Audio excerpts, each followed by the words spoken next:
On parle de sociabilité fraternelle. Pourquoi cette entraide d'origine compagnonique, vous êtes un historien de la maçonnerie, pourquoi cette entraide d'origine compagnonique devient-elle suspecte au XXIe siècle? C'est dû en fait à plusieurs facteurs et deuxièmement, c'est quelque chose de propre à la France. La franc-maçonnerie, quelles qu'aient été les conditions dans lesquelles elle est devenue spéculative après avoir été opérative, c'est encore un vaste débat, avait à l'origine, mais encore à la fin du XVIIe siècle, une dimension essentiellement d'entraide mutuelle, de solidarité fraternelle. C'était sa fonction majeure. Évidemment, quand elle est devenue spéculative et qu'elle s'est étendue dans des classes sociales qui n'étaient plus celles des petits boutiquiers ou des petits artisans, cet aspect d'entraide matérielle qui était vital à l'origine a pris une dimension moins importante. En revanche, ce qui a subsisté, c'est ce qu'on a commencé à appeler la fraternité, c'est-à-dire ce lien qui est autre chose que celui des intérêts financiers ou professionnels, qui est autre chose que l'affection amoureuse, qui est même autre chose que l'amitié ordinaire, qui est un pacte de solidarité des esprits et des cœurs.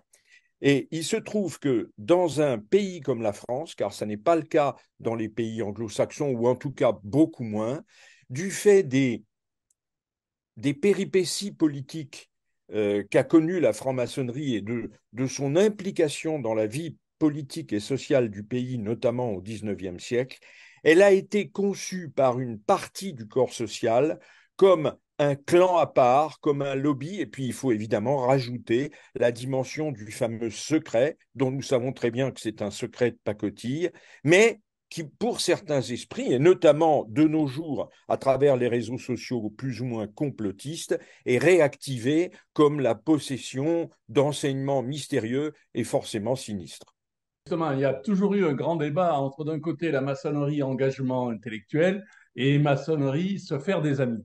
Alors qu'autrefois, on stigmatisait les Anglais en leur disant c'est des clubs. Aujourd'hui, on peut se demander si en France, c'est pas l'inverse de ce qui se passait il y a 10 ans. En tout cas, ce qui est sûr, c'est que la franc-maçonnerie anglaise ne s'est jamais conçue comme un club intellectuel.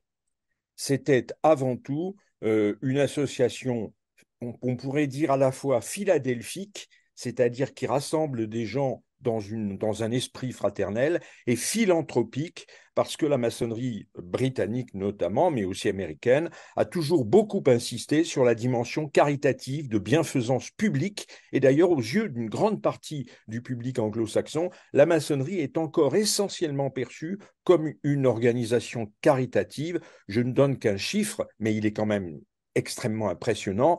L'année dernière, dans l'ensemble de ces organisations charitables, la maçonnerie anglaise a versé plus de 20 millions de livres. Or, il y a environ 200 000 maçons anglais.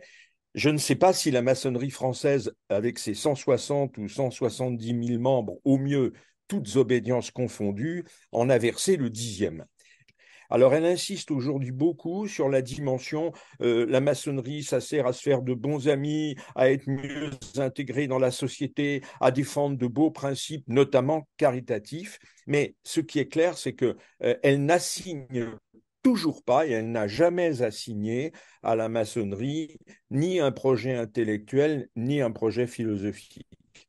Et à l'inverse, et ça c'est évidemment un débat qui nous mènerait très loin, on peut se demander dans quelle mesure la franc-maçonnerie française, qui a souvent prétendu délivrer un message au monde, ne s'est pas rendu compte que le monde ne l'a pas attendu et ne l'attend toujours pas, et qu'au fond, c'est plus sur la dimension personnelle et individuelle qu'elle est susceptible aujourd'hui d'attirer de nouveaux membres à elle.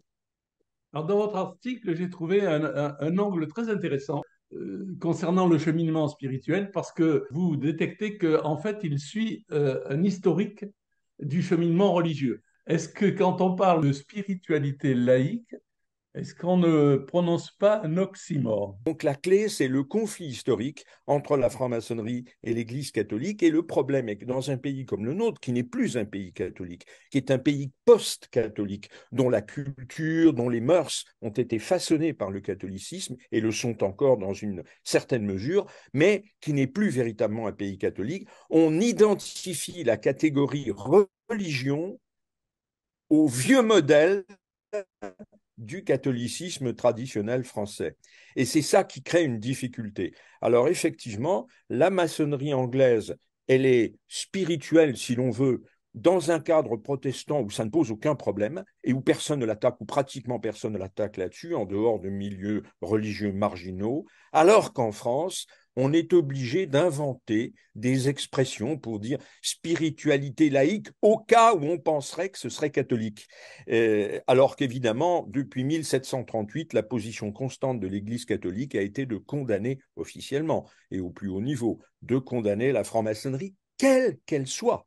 C'est-à-dire que même la franc-maçonnerie régulière, contrairement à ce que certains auteurs maçonniques français ont voulu faire croire dans les années 60, était sous le coup de la même condamnation. Alors évidemment, les cas particuliers et individuels sont différents, c'est un autre sujet. Mais voilà, je pense que la maçonnerie française évolue vers un modèle qui majoritairement est plus préoccupé de spiritualité que de politique, comme c'était le cas exclusivement avant la dernière guerre. Mais le problème est qu'il faut, en France, jouer en permanence avec les mots, parce que dès qu'on s'approche de la catégorie religion, tout le monde frémit et tout le monde a peur. Je pense que ça, il y a une nécessité collective pour la maçonnerie française de revisiter d'une manière froide et distanciée ses relations avec la tradition religieuse et en particulier la tradition chrétienne. Faisons un peu de géopolitique. Vous dites dans votre article que la majorité des maçons, c'est en Amérique, en Angleterre et au Canada.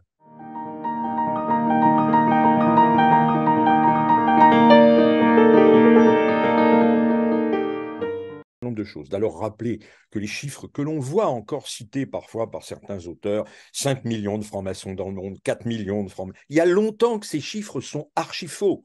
Au mieux, il y a entre 2 millions et 2 millions 3 de francs-maçons dans le monde. Et théoriquement et aujourd'hui, par exemple, aux États-Unis, il y en a encore un peu plus d'un million. Mais il faut dire que la franc-maçonnerie américaine est dans un état désastreux, qu'elle périt sous nos yeux, que les effectifs diminuent de 3 à 4 par an de manière continue, et même que ça s'accélère un peu. Donc on peut vraiment s'interroger sur qui est encore franc-maçon en Amérique, d'autant plus que la moyenne d'âge est très élevée et que l'assiduité est très faible. Donc il y a théoriquement un peu plus d'un million, mais ça c'est ce qui est sur les fichiers. Est-ce qu'il y a peut-être, je ne sais pas, 200 000 francs-maçons actifs aux États-Unis? On n'en sait rien. La situation est différente dans un pays comme l'Angleterre, où effectivement on est passé en gros des années 60 à maintenant de 600 000 à 200 000, mais on voit très bien que depuis une vingtaine d'années, il y a un atterrissage de la courbe de décroissance et que les Anglais ont trouvé les moyens de limiter en quelque sorte la diminution des effectifs. Ce qui est sûr, c'est que pendant ce temps-là, en Europe continentale et principalement en France, puisque, encore une fois, il faut rappeler que la maçonnerie non régulière, elle est à 80% française, les effectifs n'ont pas cessé d'augmenter. Ils ont quadruplé en 40 ans, triplé en 30 ans, doublé en 20 ans. Bon, on ne sait pas très bien ce que ça signifie. Est-ce que la qualité du recrutement a été maintenue? Ça, c'est un sujet compliqué à aborder et difficile à juger. Mais en tout cas, la maçonnerie sur le continent est numériquement en très bonne forme. Donc, il y aura probablement dans les années qui viennent un équilibre numérique.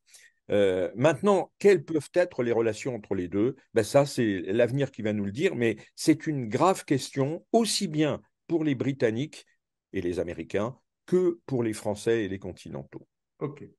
Alors, se recentrer sur la France et les hypothèses d'avenir, puisque c'était un peu l'objectif et le titre de votre article. Est-ce qu'on peut dire que malgré les sectes, les modes woke, la franc-maçonnerie française reste un miroir moteur ou plutôt réflecteur par rapport à notre société? Vous avez dit au Salon du Livre à Lille, un peu provocateur, l'universalité maçonnique, ça n'existe pas.